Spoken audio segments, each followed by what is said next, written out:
Hey there guys, welcome to the season finale of Keeping It Real with Team Awesome, Season 2, Episode 10.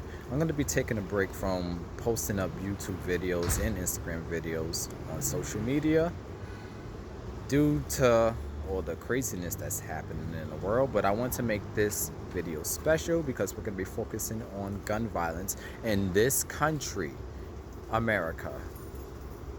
The country that is supposedly the land of the free, the country that is known for every day where 100 Americans are dying on a daily basis because of this terrible act.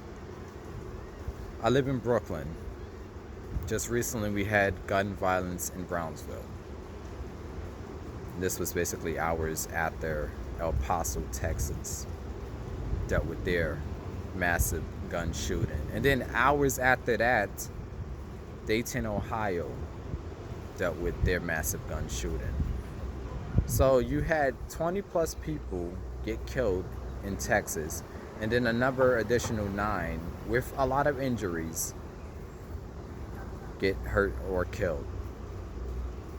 It's getting ugly out here, and it's very frustrating when you have all of these problems: gun violence, police brutality, the division between the races of white and black Americans. Because let's be for real, and I know I'm gonna get a lot of people upset about this, but hey, it is what it is, and I don't care if I lose followers because of this. There's a difference between how situation problems are handled in the black community and in the white community. This has been going on since the day of time, since the dawn of time, and it's going to continue to be this way. It's going to continue to be this way because this country is not doing what it's supposed to do. It's bending the rules. It's treating people unfairly. It is causing our so-called justice system to be corrupted, to be unfair, and it's very upsetting. Really, really upsetting. I don't even understand why do these things happen on a daily basis, to be honest. Because think about it. We have people being access to property in this country, and they're getting a pat on the back for their acts. They're getting their pat on the back for what they do. Labeled as heroes. Labeled as people that have mental illnesses. And by the way, I take highly offense to that because I work with people that have mental illnesses. And I know that there is different levels of mental illnesses. I know that there is an effect on the brain that could cause people to do things that they don't normally do out of the norm, which is understandable because that's a part of mental illnesses. But then we have those people that abuse that phrase, mental illness, mental health. Oh, I woke up one morning, let me go kill some people. Oh, I was playing a video game. I'm inspired now to go into a store, to go into a school, to go into a church and light up a fire in this environment that is meant to be safe for our communities. And look at the group of people that is usually doing this. It's not my people. It's not black people. It's white people. It's usually white people. And not just white people, it's usually white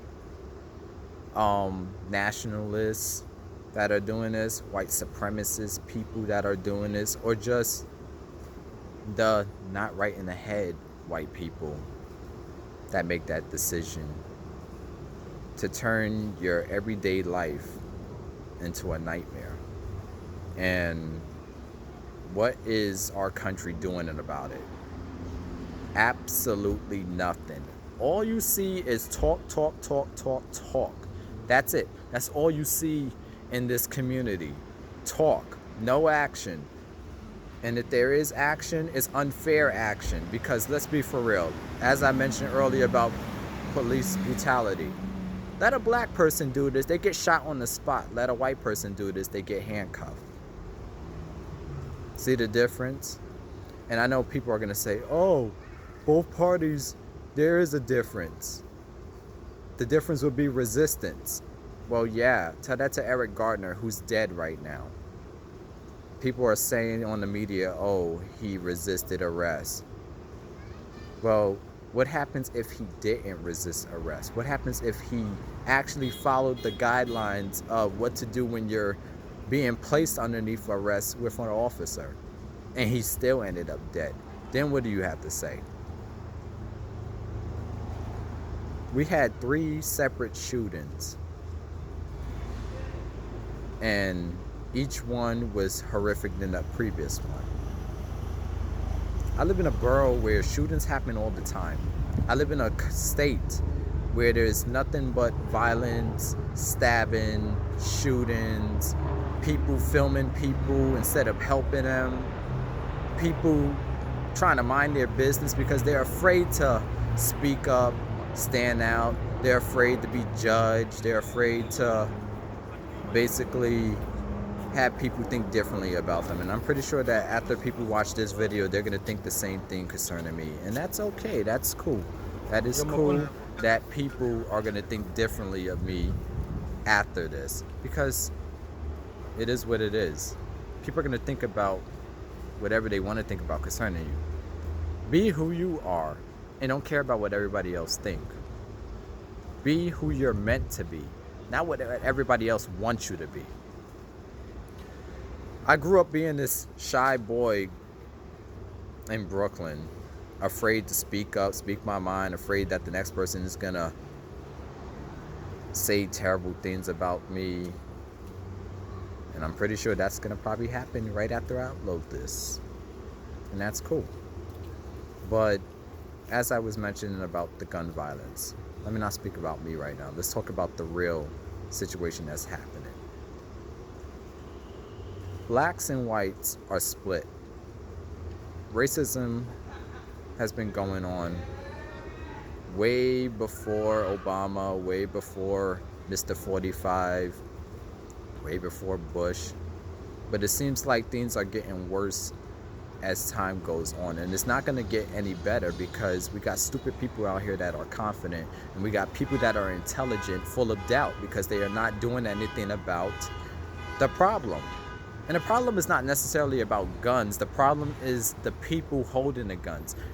Guns are weapons that are meant to protect people, not kill people just for the hell of it. So what are we doing about our gun control? What are we doing about the gun laws? Oh, they're out there. But ask people in Chicago how they're feeling about their gun laws. People getting shot every day in Chicago. It's just a normal day over there. People getting shot in Brooklyn all the time. It's just a normal day over here in the hood. So what are you gonna do? What am I gonna do? What are we gonna do concerning this issue? Because the issue is not really the weapon. The issue is the people.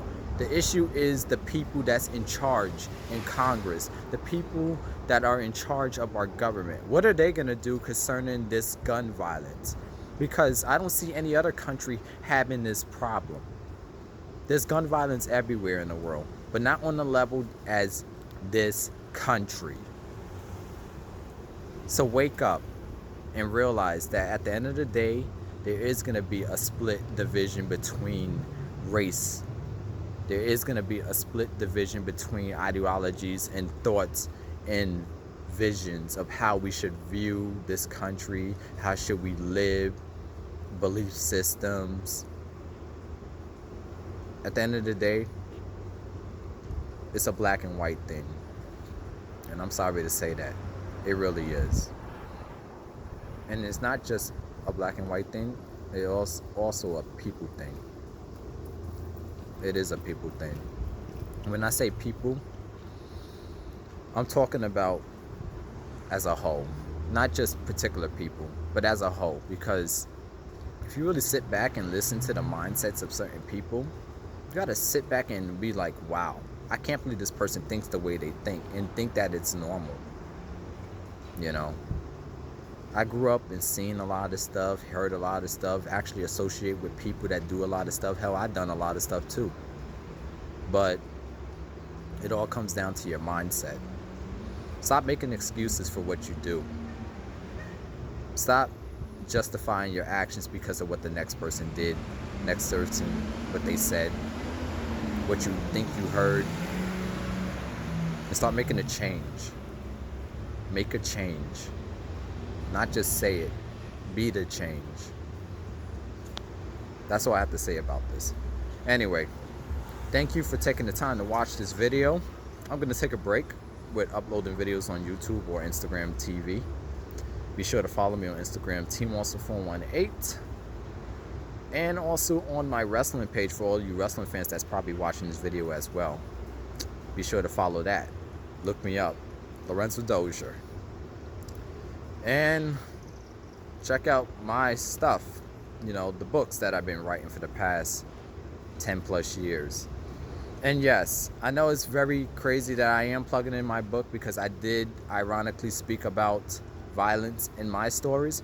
But here's a difference between what I do and what other people are doing. I'm using my platforms, my book, my literature, my poems, social media as a way to promote positivity or at least teach people a lesson. So even though that there is violence in my book, it's fiction. But this is our reality. And I'm using fiction to teach real people what they need to do and how to handle situations better. Peace out, people. And this country needs to do something.